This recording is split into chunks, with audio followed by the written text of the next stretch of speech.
Hi Avery, my name is Morgan Crosby and I work for the Finch Auto Group as a product specialist, and I want to introduce you to the 2016 Volt. This is the second generation Volt. The first one came out and it was an unbelievable success. With this type of vehicle, the people that owned it were really enthusiastic, and they were really unique in terms of giving advice and tips to other co-owners of the vehicle. And General Motors recognized that, and when they were talking about developing a new one, they went straight to the forums and the websites that these Volt owners had made and looked at them and the tips that they had used and created this new generation Volt. With it, when I first saw it in December of last year at the auto show, there was a lot of things that they were talking about, and now seeing it in person, I'm blown away with the amount of advances that they've made in this vehicle in terms of technology and styling. Just a quick look around the vehicle. It's a lot cleaner, it's a lot easier laid out, and they've taken a lot of the buttons away.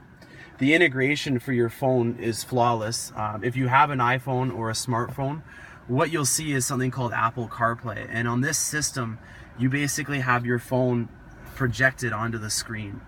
It's so advanced that your Siri button is now right here, and she's completely integrated for doing text messages, phone calls, and then if you have a larger, more advanced iPhone like an iPhone 6, I have an Apple subscription as well to the Apple Music app. And what that means is for $9 a month I can listen to any music that I want straight from my iPhone through the Wi-Fi internet in the vehicle. Google Maps is now integrated free of charge into the vehicle as well, and you'll see that once it starts to learn the destinations of preference, you'll also have an ETA that'll show you how long it'll take before you get home. Also, this map is intuitive and it'll show you traffic as it happens, and so the ETA on how long it takes to get to your destination will actually change based on how the traffic is going ahead of you. This has heated seats on each side, and you can control your phone to remotely activate the heated seats or just to even start the vehicle up. From this menu, you have your dash information display. There's a couple of different ways that you can lay it out. I prefer the enhanced method, which is this one, where you have tons of information that you can access on the side, such as music, or if you wanted to go in and change the trip information or see how much range you have, you can do it all from right here. Now also you'll see that on one side you have a green bar, and then on this side you have a blue bar. That shows you what you're using in terms of electricity or the fuel. Now the actual use of electricity is up here. So if I cranked on the heated seats, turned up the sound and the heat, you'll see that my kilowatt usage will go up. So you're really in touch with how much energy you're using at any time.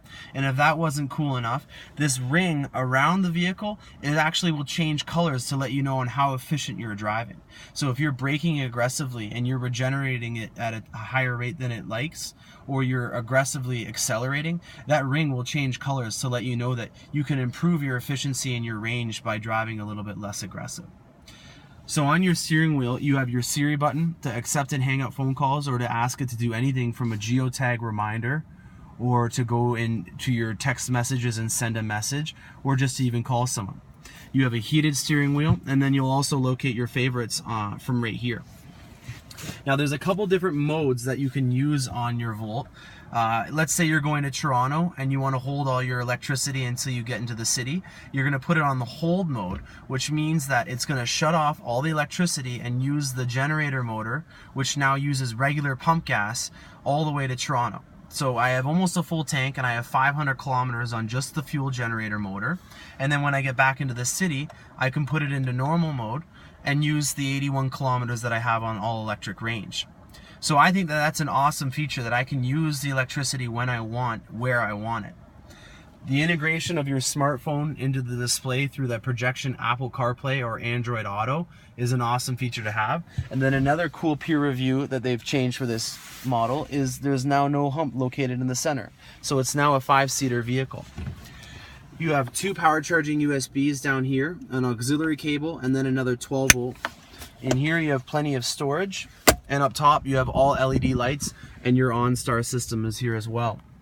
that's just a few items that you can have in your vehicle, and there's plenty of more that I've seen that you've asked to have, like the driver confidence app, which will have the lane keeping assist, the forward collision alert, and the vehicle will even stop for you as well at a low speed. So it uses radar and the cameras in the front of the vehicle to determine if you're going to have an accident with somebody, and it'll actually prime the brakes, alert you, and then stop for you if needed. Going outside the vehicle, mind the rims right now because they are just the transport rims. There will be machined aluminum rims on these models, but in the transport mode they just come with these ones for now, and they're on a Michelin all-season tire.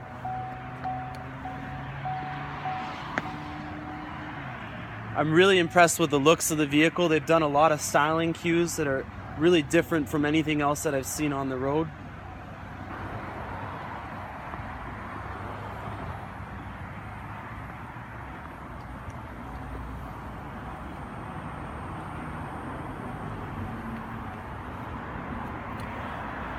Well, I hope you enjoyed that video, and if you have any additional questions or if you'd be interested in coming in and taking a drive with me in one, please do not hesitate to either contact Jordan or me.